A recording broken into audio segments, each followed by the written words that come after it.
Hi there, my name is Kevin Renton and welcome to QuickFire from Volt. This is where we put higher education marketers on the hot seat and fire them 20 rapid questions with the goal of understanding what makes them tick, what makes them successful, and what their goals are for the future. In the crossfire today, we have Carrie Phillips, Chief Communications and Marketing Officer at University of Arkansas at Little Rock. Welcome, Carrie. Thank you so much. I'm really excited to be here and a smidge nervous too. Awesome. It'll be painless. We'll go fast. So off the bat, what's your elevator pitch? What do you do at University of Arkansas at Little Rock? Absolutely. I've been in this role about a year and a half. Before that, I was at another institution for 14 years. And so I tell people that my job is part creative and part analyst. So I'm creative, making sure that we're telling a meaningful story, that we're creating design that matches that story, but I'm also a little bit of an analyst. So I'm looking at analytics, looking at our data, trying to make sure that we're making informed, smart decisions. So really a blend of the two. I wanted to work in higher education because... So I am drawn to higher ed. It's actually my second career, but I'm drawn to doing work that makes a difference. My grandfather only had a middle school education and he worked 2 jobs his entire life. Very much wanted my dad and my uncle to have opportunities that he didn't have. I think that education was so entrenched in their upbringing and that they should pursue that they both went on to not only get their bachelor's, but their master's, their doctorates, and both become university professors. So higher education is part of who I am and wanted to be in that career field because it makes such a difference for our students. The marketing tool I can't live without is? Google Trends. I love being able to look at what people are searching. I've used that all the time when we're trying to come up with how to name something or what to think about calling something. That's my favorite tool to make sure that we're getting it right. It's also really great sometimes if a department or a group has proposed a name that maybe isn't quite right, to be able to back that up and say, hey, this would be a better fit, and here's why. In the next 5 years, I'd like to... I want to personalize all the things. I think personalization is so important. We're getting pretty good at that in terms of email conflows and in terms of print messaging in small pieces, but how do we really do that on our websites? How do we customize experiences when people come on campus and really personalize those for our students? So in the next 5 years, I would love to figure all the personalization out. I think there's a small thing called ChatGPT that might be able to help you. Right? Yeah. My biggest professional mistake was? I did not take the budget seriously. As a creative, I've heard people say it, and I've even been guilty of saying it all my life, is, oh, I'm a creative, I'm not a numbers person. And when I was first put in charge of a team, I was also put in charge of the budget. And nobody teaches you how to do that. You don't get, budgeting 101 course. And so you have to kind of figure it out. And I didn't take it seriously enough. And when I finally got organized and got my head around it, we were 5 figures over budget, which meant that we had to get really creative to make that up. And I kind of learned in that moment to never just kind of push that aside, to always make that a priority, because it could really be a strategic tool instead of a reactive thing, which was how I was using it. When I'm not working, I'm traveling. Love to travel. And I'm already itching to go back. We just love to see different places, different cultures, different experiences. Also a little bit of a foodie. So want to try all the great restaurants while I'm at all these places. Cool. Where did you go? We went to the Czech Republic. We went to Austria, Germany, and Switzerland. So lots of good food. I start my day at? 5:50 in the morning. I get up, and my latest thing that I'm trying to do, and I'm on about a week and a half kick of it, is having 20 ounces of water while I get ready in the morning, trying to be better about drinking water. And so I am starting my day before I have my morning Diet Coke. I'm going to make myself have a glass or 2 of water as well. The secret to a student succeeding at my school is? Having the confidence to step foot in the door. At UA Little Rock, we're really proud to support first generation students, and our efforts are really focused on the whole student. And so for our students, if they're willing to step foot in the door and willing to show up and try, we've got all the things that they need. We go so far as we have social workers embedded in every academic college so that as students are having, challenges that pop up, they can visit and work with somebody who is familiar with the expectations of their college. And I think that really customized, personalized attention makes it so successful for them. I admire the marketing at. Okay, so I am really on the Pink Playbook right now, and I'm going with Barbie. I think Barbie has nailed it in terms of brand recognition, in terms of really creative partnerships, and hitting on this nostalgia that, everybody who's watching this either remembers their experience with Barbie or an experience talking about or playing with their Barbie. And I think it just shows how powerful nostalgia is. And higher ed, I think, could borrow a few lessons from the Pink Playbook. No, I totally agree. And we were talking about the article that you wrote before we started this. You just can't see Pink without thinking about the Barbie, and the making that connection and joining the dots has been phenomenal. I love it. Yeah. And I think it's also really inclusive because it's not something that you have to have a huge lift to be able to be part of that and to enjoy it. Just throw something pink that's in your closet and you're already part of the trend. So it lets everybody, regardless of your socioeconomic background, be part, which I think was really smart. The biggest challenge facing higher education marketers are? I think one is the enrollment cliff. That's really going to impact higher ed and marketing in particular. What I focused my dissertation on was looking at how regional public universities might use marketing to help mitigate the enrollment cliff. And so that's something that's personally really important to me. I also think public perception of what value we provide. I heard somebody the other day talking about the latest Gallup poll and the idea that we were somewhat as higher education leaders adding to the problem because we were just saying, this is a problem, but we weren't ever saying the great things that our institutions were doing in our local communities.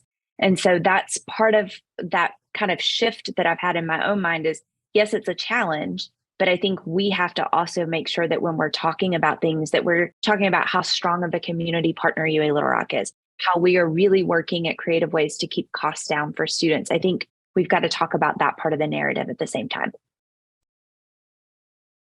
My favorite social media channel is, and why? So personally, I love Insta because there are great food pics and beautiful pictures. I'm a grid girl at heart, so I really love that. Professionally, though, I'm here for LinkedIn. I love, being able to see what colleagues are doing and be part of their thoughts and share and read articles and connections and find places that people are going and talking. So I really love two. My biggest professional achievement is? Ooh, okay. So I would say one is earning my doctorate from Texas Tech last year. I looked at how marketing can mitigate the enrollment cliff. And so I think personally that's one. And then I would say a few years ago, I was at an institution that every time we got everything done, we got it done at the 11th hour. And it wasn't because we weren't doing the work and doing a good job. It's we just couldn't ever get our head above water. And so I realized we had a capacity issue. And so I analyzed that issue, really looked at how many hours, and we had 2,000 more hours of work than we had capacity to do work. And so was really then able to have some conversations about what were institutional priorities, how did we, create some ways to give some of those things back to departments and really be more strategic as a marketing office, and then also build a case for some additional resources and support. So a multi-tiered approach for that one for sure. So I'm really proud of that work. What's working in higher ed right now? I think the growth that we're seeing as marketing having a seat at the table for big conversations. Within the last, I would say 5-ish years, we've really seen a shift in that marketers are more than just, hey, come promote this thing, but we have a lot of value and insights. And so I think that's what's working is marketing is being recognized as a value partner for a lot of different conversations. What's not working in higher ed right now? Silos. So we've got to continue to collaborate better on campus. I say it all the time, but student experience, the org chart. At a prior institution, we mapped our enrollment processes and it went across 17 offices in 5 divisions. And no wonder a student got lost. No wonder they had problems. That information was so siloed and so disjointed. And so, finding ways to bring those conversations together to get people in the room talking. In that moment, we found there were certain days that we were emailing a student 6 times from one of those 17 different offices. That's not helpful for a student. So I say all the time, student experience trumps org charts. The future of higher education will be customized. So I think we're going to see this idea of a traditional in-person degree that starts 2 times a year, that's in-person only. That feels really dated and not exactly how everybody wants to work. So I think we're going to see more emphasis on modality, more emphasis on, micro-credentialing and badging across the process, more varied start times, prior learning, internship experiences, adding value to the work. So I think it's really going to be a much more customized product than it has been in years past. A key to my success has been? So I have 3 core values, and one of them is learning. And I think that really has set me up for success because so much of our world changes. Just think about, as you said earlier, ChatGPT, that didn't even exist 10 months ago. So as marketers, we have to be learning our tools all the time. I think the students are changing, so we have to learn how to adapt and respond, whether it's Gen Z, Gen Alpha, or, we're focusing more on online or adult learners. So what those groups look like. So to be successful, we've got to be learning all the time and learning what other divisions are doing so that we can be good partners.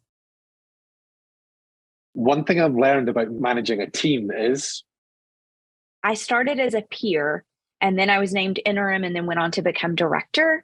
And so I went from this role of one day I was everyone's equal to the next day I was the boss. So that's really, really hard to start with.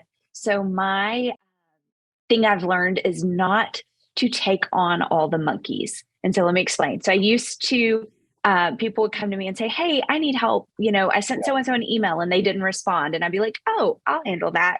Or I need help figuring out how to ask this. Oh, don't worry, I'll do that. So I took everybody else's monkeys. And that meant what I wasn't doing is doing the things that I needed to be doing all day. So I would be managing these monkeys that were swinging from my credenza and hanging from the light pole in my office. And then I would go home and I'd have hours of work that I needed to do. So I would do that work till, 11 midnight every night. And then my team the very next morning would have all of these emails of things that they were going to do that they could have worked on all day if I'd asked them at a timely fashion.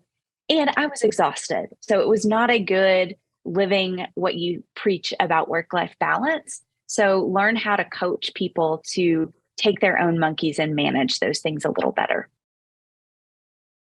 The hardest part of my job is?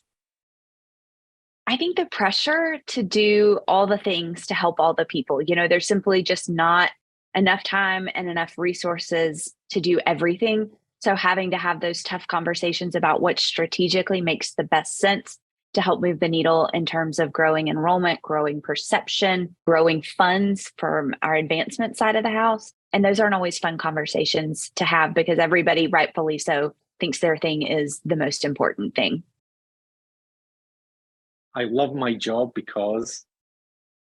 It's making a difference. That's intrinsically really important to me. My goal is we're doing a good job if we can authentically tell students what our experience is like, what they're going to see when they come to UA Little Rock, and then hopefully that's a fit for them. And once they're here, we're really working hard to make sure that they succeed.